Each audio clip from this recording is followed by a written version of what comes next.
What was ruined by rich people? Concerts. You can't even buy a beer at one for what a general admission ticket used to cost, and people still pay for it. There used to be a really nice big park in the center of the city where I lived. Everyone would go there. It was a nice open space. Take your kids, take your dogs, enjoy the fresh air. Then some people from the rich part of town along the edges of the park decided they didn't like the noise coming from the park and pulled some bullshit to buy it out and walled it off so you couldn't go to the park unless you lived in that specific neighborhood anymore. The worst part is a ton of money was spent when they first bought it, building it up, adding fountains and children's play areas and redoing the flower beds, and then no money or attention was given to it again and the whole place fell into disrepair. So now even if you live in the neighborhood you can't go there because everything is falling apart and overgrown. So the assholes took the really nice park from everyone else and then neglected it until it became a shithole in the middle of the city. Renting the overabundance of Airbnbs and $2,000 studio apartments in rural/suburban places is outrageous and ruining the possibility for low-income and working-class people to have a roof over their heads. I live in New York State, and ever since COVID all these city richies are buying up all the cheap places in the country to try and make a profit, as if they need any more money. Thrift stores, clothing brands, Carhartt, Dickies, Levi's and many more. Like, why did a Dickies t-shirt go from $15 to almost $40 in a few years? Old school ski mountains with family vibes and stoner lifties rocking to music. We always watched those silly ski patrol movies about the big corporations coming in and making them yuppieville, and then it happened. I stopped going to professional sports because I can only afford shitty seats. Not worth the effort anymore. Theme parks. Gone are the days when everyone was equal and you all had to queue, regardless of your income. And even until recently some theme parks gave fast passes periodically throughout the day. Now if you've got deep pockets you can queue jump, making your day a little better and everyone else is a little worse. Being poor. I can't even be homeless without trying to fight for a camping spot. Collecting. In the past few years the price of little collectibles and things of that sort have gone insanely high. Cards, action figures, you name it, just look up any sub for a hobby and you'll see people dropping your entire salary in one day. Instagram. When it first launched we were content to post grainy pics of our average looking sandwich that we made ourselves. Or a mundane selfie. The background and the angle didn't matter. Studies show that since the wealthy started sharing their lives on IG, our collective standard of living changed. And it's trickled down to our influencers mimicking wealth down to average users.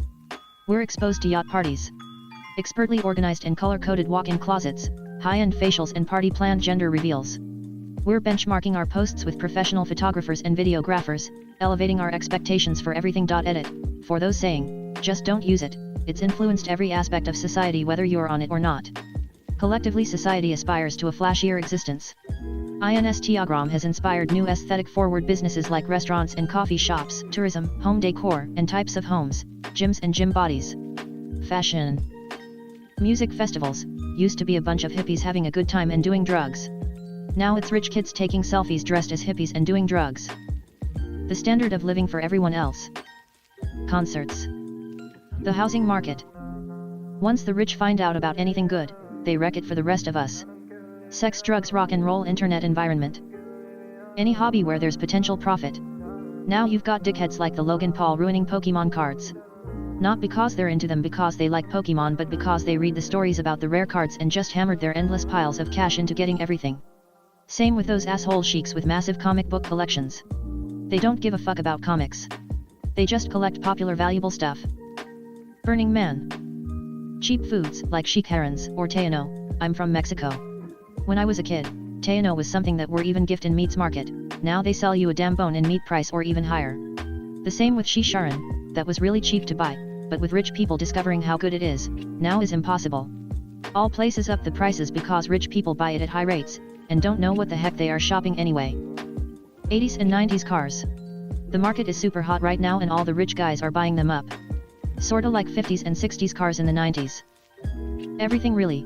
Mofos have more money than common sense and jack up the prices for the rest of us. Nerd paraphernalia like Star Wars or Marvel/DC stuff, action figures, comic books, etc. Used to be just a fun hobby for kids and kids at heart, now it's almost totally purchased by richer, dedicated speculators solely for profit. Beaches/overdevelopment, they fuck it up every damn time. Aspen, Colorado. Formerly cool towns, Denver, Austin, Asheville, etc. Almost everything that has anything to do with money at this point. The middle class. Cheap and simple dishes. Ramen, tacos, sushi. Now everything's gotta be labeled premium only to taste the exact same, if not worse. My hometown, A lot of the long-time locals here are working class and it used to have a bigger sense of community. In the recent decade, rich people have decided that it's a cute small town with pretty scenery to buy a second home to rent out to other rich people who want to visit. Many of the long-time residents here are struggling to keep/find homes. Meanwhile, rich people who just discovered this small town can easily buy a home or rent an overpriced Airbnb. Literally disgusting here now. Bourbon, it used to be the most expensive bourbon you could find was like $100. Now, with everyone collecting, the prices have skyrocketed. The secondary market is completely insane. Housing flipping for sure, looking to potentially buy at the moment, and everything has been fitted with new grey kitchens and modern lighting etc., which isn't my style. I may be in the minority here, but means paying way more for a house and then having the job of ripping everything out. Tulum, Jackson Hope, Aspen, many rural areas of Colorado, Antigua, Guatemala, Land Rover Defenders, etc. Why is pork shoulder and oxtail so expensive? It literally used to be the parts nobody wanted. Thrifting. Everest. Colorado. So many things, but I'll say trucks. Once upon a time, a humble working class vehicle for people who need to be able to do things themselves. Now they're all luxury vehicles with massive margins, unaffordable to anyone who needs them to do real work. Government. Healthcare. Thailand. It used to be a backpacker's paradise. You used to be able to stay in huts on the beach and eat in local family-run restaurants. All taken over by 5-star spa resort hotels, international chains, and businesses moved in. When I was 21 and single, fishmongers used to give away /throw out fish heads. They now charge. Flank steak was way cheap until people learned how to cook it. Now it's bloody expensive.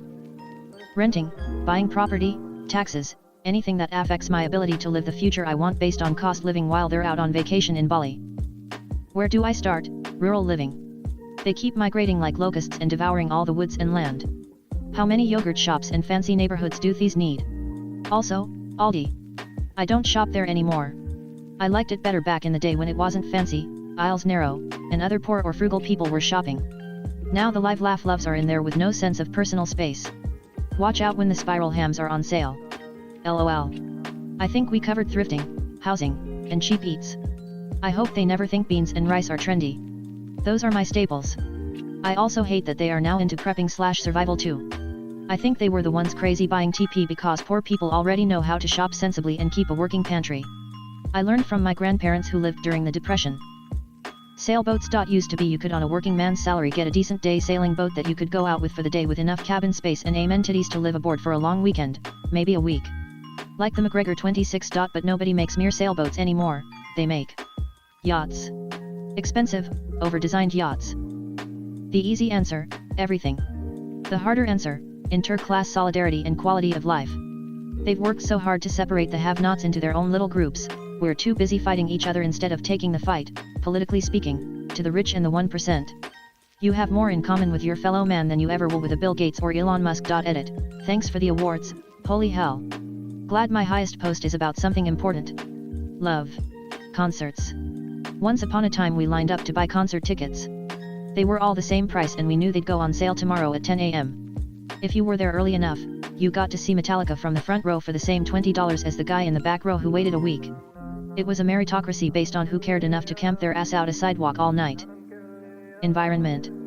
Yes, I will just turn off the light in my living room when I'm not using it. I'm sure it will combat the billions of tons of CO2 created by those private planes. ATVs. I remember when a 500 cubic centimeters machine was overkill. Now everyone has two 5K UTVs that are like driving trucks on the trails. The goth subculture. It used to always be make everything yourself, build it with basics. I've been part of the subculture for the last 15 years. Now if I don't wear Dollskill or Killstar, luxury goth clothing, 14-year-olds on the internet tell me it's not goth. The middle-class family's ability to live comfortably on a single wage. The economies and well-being of natives of a crap ton of islands. I'm talking Hawaii, places in the Caribbean, etc. Becoming economically dependent on tourist culture that is created and ultimately profited on by rich foreigners sucks. PPL can argue about whether or not their trip to these places are helping the economy or not, but what's undeniable is that the people creating these tourist economies don't give a single shit about the natives as they bulldoze through sacred sites and native neighborhoods in order to hand out culturally inaccurate hula skirts at 3-star hotels. Lobsters.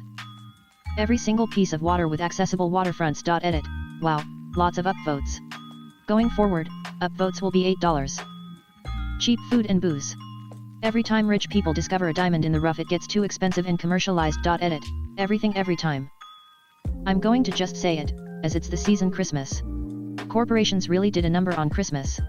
Plastic junky decorating starting as early as Halloween, really dated irritating songs playing in every store starting November, all the consuming and now this buy gifts for yourself narrative. The more you can ignore all this, the more meaningful the holidays are. Earth. Housing. Used to be the only people buying houses were those that were intending to live in them. Now you have rich people looking into investing in real estate, and guess what? Rich houses are poor investments. So rich people are buying up all the affordable housing, driving up the price and creating scarcity.